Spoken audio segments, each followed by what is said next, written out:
नाज़रीन आदाब, मैं रिदा खानम आपका खैर मकदम करती हूँ सियासत टीवी के special programme review of newspaper में। सियासत टीवी आपके लिए लेकर आया अखबार से रिलेटेड एक ऐसा प्रोग्राम जिसमें हम आपको आज के अखबार की अहम खबरों के बारे में बताएंगे। इसमें सिर्फ अखबार ही नहीं, इसमें सोशल मीडिया से रिलेटेड और टीवी से रिलेटेड जो न्यूज़ आती हैं, सुर्खियाँ आती हैं, उनके बारे में तफसील से आपसे बात करेंगे। आज हमारे पास कुछ खास टॉपिक्स हैं जिन पर हम डिस्कशन करेंगे। तो सबसे पहले बात करते हैं कि पिता की पार्टी से ही सस्पेंड कर दी गई के कविता, चंद्रशेखर राव ने लिया बड़ा फैसला। वहीं पर बात करते हैं कि उमर खालिद और शर्जील इमाम समेत 7 आरोपियों की जमानत याचिका खारिज कर दी गई है। और जम्मू कश्मीर को लेकर फारूक अब्दुल्ला बोले हैं, उन्होंने कहा है कि एक दिन दिल्ली को पछतावा होगा। इन सारे टॉपिक्स पर बात करने के लिए हमारे साथ मौजूद है हमारे साथी अशर यासिर। अशर यासिर, आपका खैर मकदम है। तो सबसे पहले बात करते हैं कि तेलंगाना की राजनीति की बात करें तो इस वक्त तेलंगाना की राजनीति में बहुत ही उथल पुथल मची हुई है। सारे नेता जो हैं एक दूसरे से इस बारे में बात कर रहे हैं कि के कविता को पार्टी से क्यों निकाला गया और के कविता की ऐसी क्या गलती थी कि उनके पिता ने ही अपनी पार्टी से उनको दरकिनार कर दिया गया। हालांकि सामने जो आ रहा है उसमें ये कहा गया है कि के कविता की वजह से कुछ पार्टी में ऐसी चीज़ें हो रही थी और उनकी जो गतिविधियां थी वो पार्टी विरोधी थी, इस वजह से उनको निष्कासित कर दिया गया। हालांकि कल हमने देखा यासिर कि उनके जो समर्थक थे उन्होंने काफ़ी हंगामा भी किया और काफ़ी नारेबाजी भी की। उनका कहना था कि के कविता को पार्टी से बाहर नहीं निकाला जाना चाहिए था और जिन्होंने इस बारे में गलती की है, इस चीज़ के लिए गलती की है, उनको इस चीज़ का सबक देना चाहिए था। देखिए, सबसे अहम चीज़ ये कि आपने जो बोला कि पार्टी से क्यों निकाला गया, वो सभी को पता है कि कविता ने एक प्रेस कॉन्फ्रेंस की जिसमें उन्होंने हरीश राव और मेघा कृष्णा रेड्डी पर, उनके पिता पर भ्रष्टाचार का ठप्पा लगाने का आरोप लगाया था। साथ ही इस समय पीआरएस जब से सत्ता से गई है, कल भी हम लोगों ने इस पर डिस्कशन किया था कि जब से सत्ता से जाने के बाद एक कुछ उथल पुथल मची हुई है। लेकिन सबसे अहम चीज़ ये कि कल हमने जब देखा कि कविता को पार्टी से जो है निष्कासित कर दिया गया, इमीडिएट इफेक्ट उसमें लिखा हुआ था कि मतलब अभी से फ़ौरन जी। और उसके बाद फिर दो तरफ प्रोटेस्ट हो रहे थे। एक साइड कविता के जो समर्थक थे जी जी वो जो है क्या बोलते हैं, हरीश राव के पुतले जला रहे थे। वहीं दूसरी तरफ जो बीआरएस के समर्थक हैं या फिर हरीश राव के समर्थक हैं, वो कविता के फोटो में आग लगा रहे थे। ये सब चीज़ें चलें। आज कविता को एक प्रेस कॉन्फ्रेंस करनी है, वो 12-1 बजे के टाइम होगी और उसमें वो काफ़ी अपनी चीज़ें क्लियर कर सकते हैं। लेकिन सबसे अहम चीज़ ये है कि जो केसीआर के भांजे हैं टी हरीश राव, भतीजे, हाँ, और वहीं दूसरी तरफ है कि एक और हैं संतोष कुमार और मेघा कृष्ण राव, उनके हाथ में चीज़ें दी गई थी, ऐसा भी कहा जा रहा है। सबसे अहम चीज़ ये है कि कविता ने जो आरोप लगाए थे उन आरोप में कितनी सच्चाई है। अगर उसमें बिल्कुल भी सच्चाई नहीं तो बीआरएस के किसी बड़े लीडर को आकर के पहले प्रेस कॉन्फ्रेंस करनी चाहिए थी, उसके बाद फिर आपको पार्टी से जो है क्या बोल सस्पेंड करना चाहिए था। लेकिन सबसे अहम चीज़ ये है कि जब उन्होंने एक दिन पहले आरोप लगाया, अगले दिन हम लोग इस पर डिस्कशन कर रहे थे कि इस पर क्या एक्शन हो सकता है, और फिर एक्शन ऐसा हुआ कि इमीडिएट इफेक्ट से उनको सस्पेंड कर दिया गया। अब उसके बाद एक पार्टी को खड़े करने के लिए जितना मुझे लगता है कि केटीआर का योगदान था उतना ही कविता का भी होगा। बट यहाँ पे एक चीज़ सबसे अहम ये है कि कविता, अभी हमने बात भी की थी 2 दिन पहले या कल कि कविता जब यहाँ पे नहीं थी तो उनका एक अध्यक्ष पद था जो छीन लिया गया जी। अभी वो तेलंगाना जागृति के अध्यक्ष हैं और कल हमने देखा कि जो क्या बोलते तेलंगाना जागृति का ऑफिस है वहाँ पे किस तरह से लोगों ने प्रोटेस्ट किया जा करके उनके समर्थन में कि आपको हटाया गया, ये सही नहीं है। इन सब चीज़ों के साथ ही अब आज जब वो प्रेस कॉन्फ्रेंस करेंगे उसमें काफ़ी चीज़ें क्लियर होंगी। लेकिन सबसे अहम चीज़ ये है कि अगर आपको पार्टी से हटाना ही था उससे पहले आपकी तरफ से एक प्रेस कॉन्फ्रेंस होनी चाहिए थी और उसमें ये चीज़ें कही जानी चाहिए थी कि ये गलत है। इससे तो जो अपोजिशन पार्टीज़ हैं, चाहे वो यहाँ पे सत्ता पक्ष हो कांग्रेस पार्टी या फिर यहाँ पे जो है आपके साथ जो विपक्ष में बैठा हुआ बीजेपी, उसको तो एक वो मिल गया, मुद्दा मिल गया कि भाई भ्रष्टाचार हुआ था, अपने लोगों को बचाने के लिए आपने उनको पार्टी सस्पेंड कर दिया।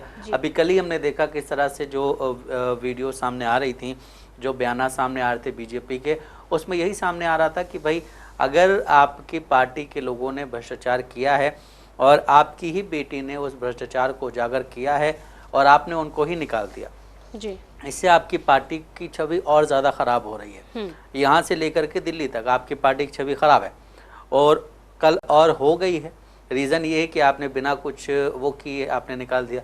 वहीं दूसरी चीज़ ये है कि कांग्रेस पार्टी का ये कहना है कि ये सारा नाटक इस वजह से है कि अगला बीआरएस का अध्यक्ष कौन बनेगा, उसको लेकर के 3 लोगों में चीज़ें चल रही हैं, हरीश राव, केटीआर एंड कविता, कि अगर मतलब उनको, क्योंकि वो बीमार रहते हैं केसीआर, वो अगर नहीं रहे तो पार्टी का अध्यक्ष कौन रहेगा, इसको लेकर के भी चल रहा है। वहीं बीआरएस का सॉरी माफ़ कीजिएगा, बीजेपी का ये कहना है कि ये सारी चीज़ें अगर पहले से कविता को पता थी तो उन्होंने पहले से क्यों नहीं बोला। अब अगर उन्होंने बोला है तो उनको पार्टी से निकाला गया है, तो ये सही नहीं है। अब आप ये भी देखिए कि वही बीजेपी जो बीआरएस का इतना अपोज करती थी, कविता को इतना सब कुछ कहा गया जब वो गिरफ्तार हुई थी, ईडी उनको लेके गई थी, अब वही कह रही है कि कविता ने बहुत अच्छा काम किया है। और ये जो कविता ने क्या बोलते हैं, जो सीबीआई वाली चीज़ें हुई थी, कालेश्वरम परियोजना में जो घपले वाली चीज़ें हुई थी, इसके बारे में जब 2 दिन पहले उन्होंने प्रेस कॉन्फ्रेंस की थी, तो वहाँ पे भी बीजेपी के लीडर राजेंद्र जो थे, उन्होंने इनडायरेक्टली कविता की बात से समर्थन किया था। उस पर कहा था कि ऐसी चीज़ें होनी चाहिए और ये बहुत ज़रूरी है। लेकिन सबसे अहम चीज़ ये है कि आज जब वो प्रेस कॉन्फ्रेंस करेंगी तो उसमें चीज़ें और ज़्यादा क्लियर होंगी। लेकिन कल जिस तरह से हमने देखा कि कुछ ऑफिसेस से उनके फ़ोटोज़ निकाले गए, जो बीआरएस के ऑफिस हैं उनसे उनके फ़ोटोज़ निकाले गए, उसमें आग लगाई गई, ये बिल्कुल भी गलत है, क्योंकि जितना हक केटीआर का उतना ही जो है कविता का भी है। अब पार्टी के जो इंटरनल पॉलिटिक्स है उस पर जो है यही कहा जा रहा है कि मेन मुद्दा जो है वो भ्रष्टाचार वाला नहीं है, मेन मुद्दा यही है कि अगला पार्टी प्रेसिडेंट कौन होगा, क्योंकि केटीआर कार्यकारी अध्यक्ष हैं।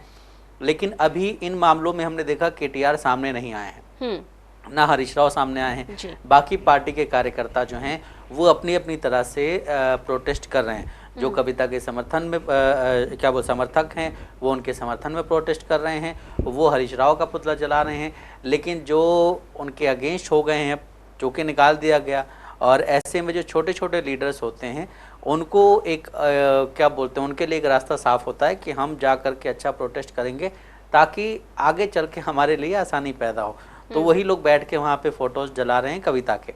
तो इन सब चीज़ों के बीच मुझे ये लगता है कि केटीआर को सामने आना चाहिए, एक प्रेस कॉन्फ्रेंस करनी चाहिए, उसमें चीज़ों को क्लियर करना चाहिए। हम ये नहीं कह रहे हैं केसीआर सामने आए क्योंकि वो बीमार हैं, लेकिन केटीआर को सामने आना चाहिए। आप अगर पार्टी का सब कुछ संभाल रहे हैं तो आपकी जिम्मेदारी ये भी बनती है कि ऐसी सिचुएशन में आप बाहर आइए और बाहर आकर के चीज़ों को करिए, वरना अभी आगे चल के अगले महीने लोकल बॉडी इलेक्शंस हैं, आपकी पार्टी अगर बिखर गई तो बहुत बड़ा आपको नुकसान हो सकता है। क्योंकि अभी हमने देखा कि जिस तरह से आपका विधानसभा में नुकसान हुआ, लोकसभा में भी आपका नुकसान हुआ है, तो अभी आपका नुकसान हो सकता है। इसलिए सबसे अहम यही है कि आपको बाहर आना चाहिए और बाहर आकर के आपको चीज़ें क्लियर करनी चाहिए कि भाई ऐसा इस वजह से किया गया है। क्योंकि अभी तक ये नहीं पता, ये कहा गया है कि पार्टी गतिविधियां जो हैं वो उस पर जो है सही काम नहीं हो रहा था, गलत बयानी की वजह से उनको पार्टी से हटाया गया। ये सिर्फ एक ट्वीट के माध्यम से किया गया था, एक्सपर्ट ट्वीट किया गया था, इसमें ये कहा गया, लेकिन अभी तक किसी ने अपनी तरफ से बयान नहीं दिया। तो अब ये भी देखना है कि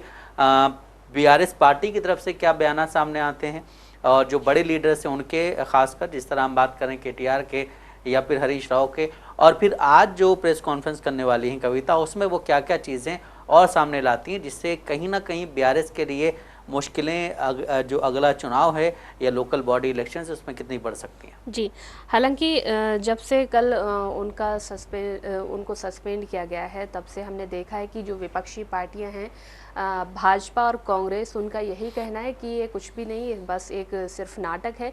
लेकिन नाटक तो कहीं से भी नज़र नहीं आता है, क्योंकि जिस तरह से उनके समर्थक प्रोटेस्ट कर रहे हैं या जो हरीश राव के समर्थक हैं वो उनके खिलाफ प्रोटेस्ट कर रहे हैं, तो वो कहीं ना कहीं से वो सच ही दिख रहा है। और जिस तरह से वो काफ़ी टाइम से नज़र नहीं आ रही थी कि कविता, और इससे पहले जो पत्र उन्होंने अपने पिता को लिखा था जो सार्वजनिक हो गया था, जी सार्वजनिक हो गया था, या कहते कि सार्वजनिक किया गया था जानबूझ के, तो कहीं ना कहीं इसका यही मतलब है कि वो बताना चाह रही थी या दिखाना चाह रही थी कि हाँ यहाँ पर हमसे गलती हुई है।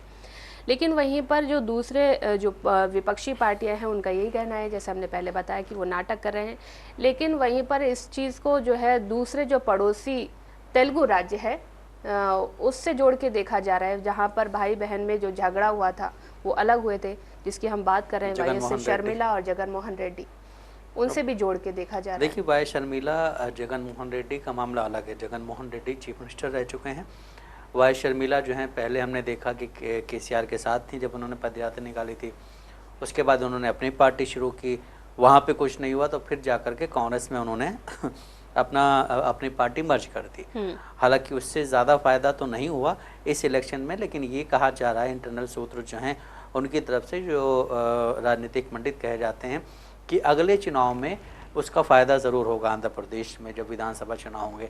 लेकिन सबसे अहम चीज़ ये कि कविता का और वाई शर्मिला का दोनों का मामला अलग अलग है। वाई शर्मिला जो हैं, उनके पिता चीफ मिनिस्टर रह चुके हैं, लेकिन उस वक्त वो किसी पद पे नहीं थी। अभी के कविता के साथ ये है कि जब अभी भी वो एमएलसी हैं, अब ये भी देखना अहम है कि वो एमएलसी पद से इस्तीफा देंगी कि नहीं देंगी, या एमएलसी बनी रहेंगी, क्योंकि ये भी एक अहम चीज़ है। लेकिन दोनों की चीज़ें अलग अलग हैं।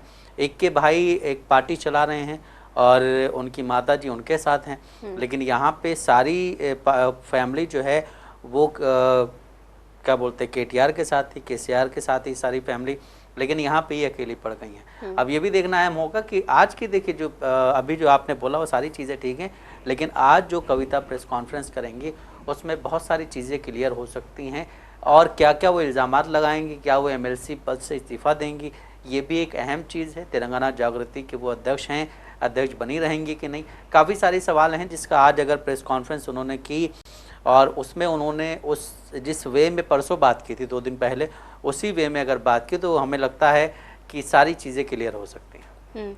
हालांकि सूत्रों के मुताबिक तो ये भी खबरें आ रही हैं कि वो अपनी एक अलग पार्टी बना सकती हैं, लेकिन ये चीज़ें अभी क्लियर नहीं हुई। अभी तो देखिए, जब कोई बड़ा, मतलब वो बड़ी लीडर है यहाँ की, और जिस तरह से हमने देखा कि लोकसभा चुनाव में भी और विधानसभा चुनाव में भी शाना बशाना रहीं अपने पिता के, और केटीआर के भी साथ रहीं, अपने भाई के भी साथ शाना बशाना रहीं।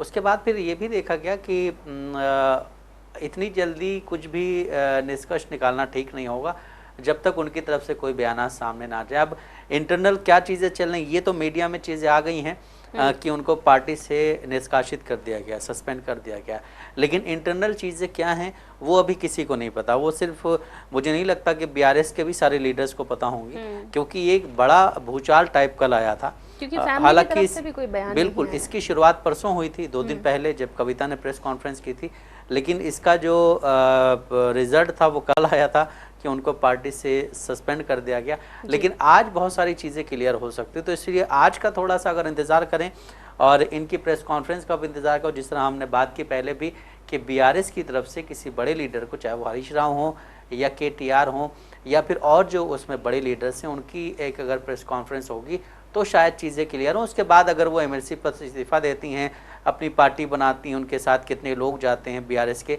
ये सारी चीज़ें बात की हैं। लेकिन सबसे अहम ये है कि उस पर एक क्लियर मैसेज आए कि भाई इस वजह से आपको पार्टी से निकाला गया। वो चीज़ें सबको पता है कि पार्टी गतिविधियों में अलग से वो बात कर रही थी, और जिस तरह से उन्होंने इल्ज़ाम लगाया कि इसमें हमारे बाप पे जो है भ्रष्टाचार का क्या बोलते हैं, हमारे पिता पे जो है भ्रष्टाचार का ठप्पा लगाया गया, उसमें घसीटने वाले ये सब लोग थे। ये सारी चीज़ें ठीक है, लेकिन इसके अलावा भी मुझे लगता है कुछ इंटरनल चीज़ें बहुत टाइम पहले से चल रही, जब से कविता जेल में गई थी उसके बाद से चीज़ें बीआरएस के लिए गड़बड़ होनी शुरू हुई, और हालांकि इलेक्शन के बाद से ही चीज़ें गड़बड़ हो गई थी, लेकिन जब कविता जेल गई हैं तो कविता के लिए वो चीज़ें गड़बड़ होनी शुरू हुई हैं। अब ये देखना अहम होगा कि उन चीज़ों को किस तरह से बीआरएस संभालती है, या बीआरएस अपने कैडर को जो है वो किस तरह संभाल के रखती है, या फिर अगर कविता ने अपनी पार्टी अलग बना ली तो उसके लिए उनके साथ कौन कौन से बीआरएस के लीडर्स जाएंगे, ये भी एक अहम सवाल है। जी, वहीं पर बात करते हैं कि दिल्ली हाई कोर्ट में कल एक बड़ा फैसला देखने को मिला। दिल्ली दंगों की साजिश से जुड़े मामले में उमर खालिद, शर्जील इमाम और 7 अन्य आरोपियों की ज़मानत याचिकाएं वहां पर खारिज कर दी गई, और जिन अन्य आरोपियों की ज़मानत याचिका खारिज हुई है उनमें गुलफिशा फातिमा, शिफाउर रहमान, मीरान हैदर, अतर खान मोहम्मद, सलीम, शादाब अहमद और यूनाइटेड अगेंस्ट हेट के संस्थापक खालिद सैफ़ी भी शामिल हैं, और ये सभी फ़िलहाल यूएपीए के तहत केस में जेल में बंद हैं।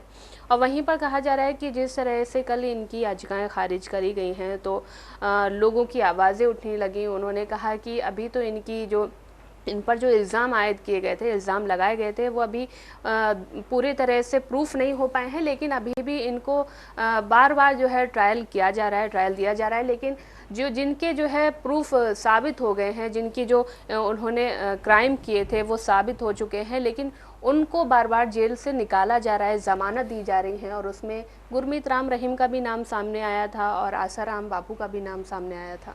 देखिए, आसाराम बापू के नाम सामने आया, उसके बेटे का भी नाम सामने आया और बहुत सारे ऐसे नाम हैं जो सामने आ रहे हैं। कल से अगर आप सोशल मीडिया पे देखिए तो ऐसे कई नामों की फहरिस्त है जिन पे इल्ज़ाम लग चुका है और उसके प्रूफ भी मिल गए हैं, उनको सज़ा भी हो गई है, लेकिन उसके बावजूद वो पेरोल पे ज़मानत पे बाहर आते रहते हैं। लेकिन कल जिस तरह से जो चीज़ें पेश की गई उसमें ये कहा गया, सॉलिसिटर जनरल तुषार मेहता ने सुनवाई के दौरान कहा है कि अगर आप देश के ख़िलाफ़ कुछ करते हो तो आपको जेल में ही रहना चाहिए जब तक कि आप दोष मुक्त ना हो जाएं या आपके ख़िलाफ़ दोष सिद्ध ना हो जाए। वहीं बचाव पक्ष का कहना है कि आरोपी 4 साल से ज़्यादा समय से हिरासत में है, लेकिन अब तक आरोप तय नहीं हुए हैं।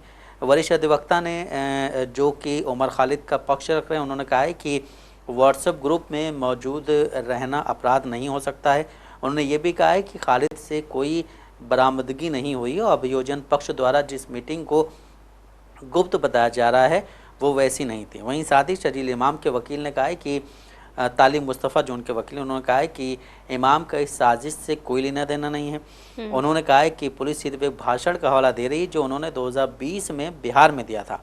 बचाव पक्ष ने जमानत की मांग करते हुए कहा है कि इसी केस में 3 से आरोपी नताशा नरवाल, देवांगना कतीला और इकबाल आसिफ इकबाल तन्हा को पहली जमानत मिल चुकी है। इसलिए समानता के आधार पर बाकी आरोपियों को भी राहत दी जानी चाहिए। हालांकि अदालत ने इन सभी दलीलों को खारिज कर दिया। इस केस पर सुप्रीम कोर्ट भी उमर खालिद की जमानत याचिका को कई बार टाल चुका है। इसको लेकर के हमने देखा है कि देश के कई लोगों की प्रतिक्रियाएं भी सामने आई हैं। ये एक एक्टर हैं प्रकाश राज, जिनका बयान सामने है। उन्होंने कहा है ये इंतहाई अफसोसनाक है, ये इंसाफ नहीं बल्कि इंसाफ का मजाक है। इतिहास इस गलती को कभी माफ़ नहीं करेगा।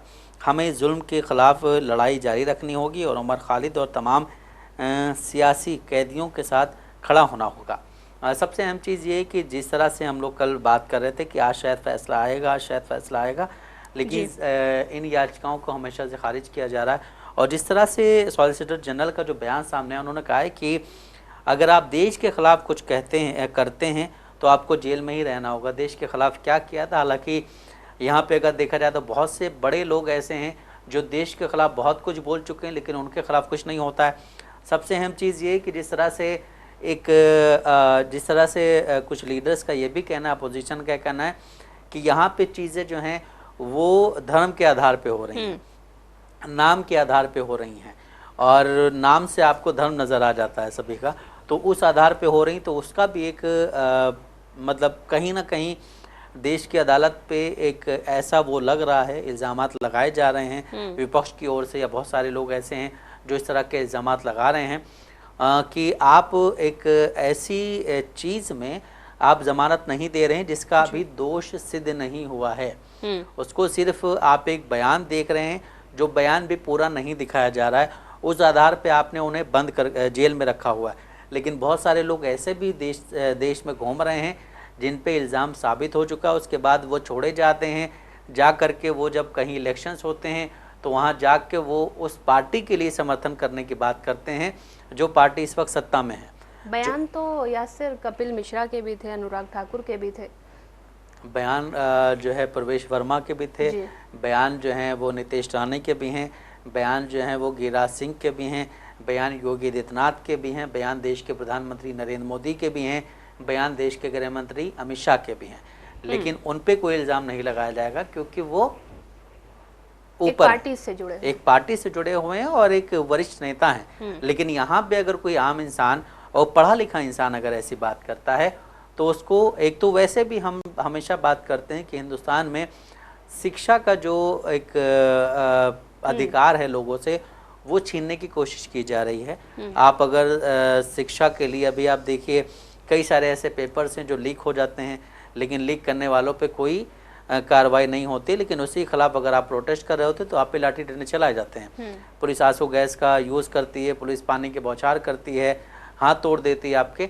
लेकिन वहीं जो लोग पेपर लीक करते हैं उनके खिलाफ कोई कानून नहीं बन पा रहा, अभी ना उन्हें पकड़ा जाता है।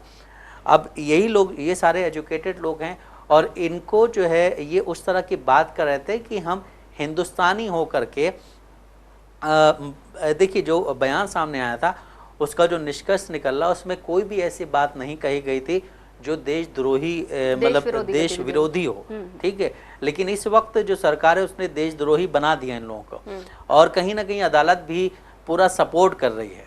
हालांकि इतनी बार उनकी ज़मानत याचिका गई है, उसमें जो है ज़मानत याचिका कई बार सुप्रीम कोर्ट से भी खारिज हो चुकी है, सुप्रीम कोर्ट ने भी याचिका टाल दी है, हाई कोर्ट ने भी याचिका टाल दी है। टालने का रीज़न क्या है? आपके पास अगर कोई सबूत, आप अगर इनको 10 साल के बाद छोड़ेंगे, उसके बाद ये कहेंगे कि आपके खिलाफ कोई सबूत नहीं मिला, तो फिर क्या फ़ायदा होगा? इतनी इसमें जो है जितनी जल्दी से जल्दी चीज़ें क्लियर होनी चाहिए उसमें हो जाए, क्योंकि एक लंबी उम्र पड़ी हुई है, उस उम्र में वो आगे कुछ कर सकते हैं। लेकिन अभी अगर आप 10-20 साल के बाद इनको छोड़ेंगे और ये कहते हुए छोड़ेंगे कि आपके खिलाफ कोई भी सबूत नहीं मिला है और इस पे पुलिस पे एक्शन लिया जाएगा, तो जब तक पुलिस वाले भी रिटायर हो गए होंगे, ठीक है, उन्होंने अपनी ज़िंदगी जी ली, लेकिन इनकी ज़िंदगी आप ख़राब कर दें। जैसे मुंबई केस में हुआ था कि जिन्हें आरोपी बनाया गया था, बाद में उनके खिलाफ कोई सबूत नहीं मिला, उनको छोड़ दिया गया।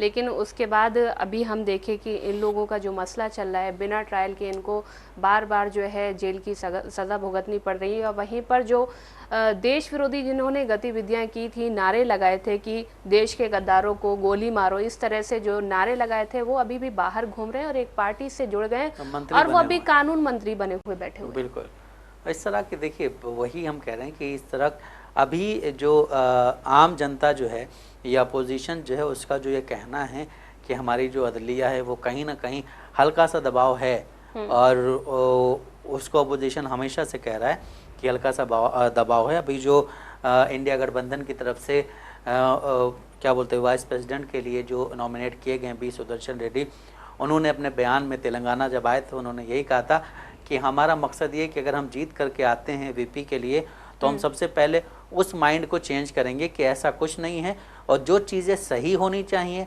उनको हम सही करेंगे। अगर आपके खिलाफ कोई सबूत नहीं है फिर भी आप अगर जेल में हैं तो ये जजों पे भी काफ़ी ज़्यादा उंगलियां उठ रही हैं, और जजों को भी सोचना चाहिए कि जब इतनी सारी उंगलियां उठ रही हैं और कोई सबूत नहीं मिल रहा है, विदाउट एनी एविडेंस आप क्यों उनको जेल में रखें, उनकी ज़िंदगी आप तबाह कर रहे हैं। जी, तो जैसा कि नाज़रीन आपने देखा कि हमने आपको न्यूज़पेपर के ज़रिए हम खबरों से रूबरू कराए। ऐसी ज़रूरी खबरों से रूबरू होने के लिए हमारे साथ इस प्रोग्राम से जुड़े रहें, और अगर आपकी इस प्रोग्राम से रिलेटेड कोई भी राय है तो हमें कमेंट बॉक्स में ज़रूर लिखें। इसी के साथ हमारा प्रोग्राम ये ख़त्म होता है। मुझे और मेरे साथी अशर यासिर को दे इजाज़त। आप बने रहें सियासत टीवी के साथ। अल्लाह हाफ़िज़।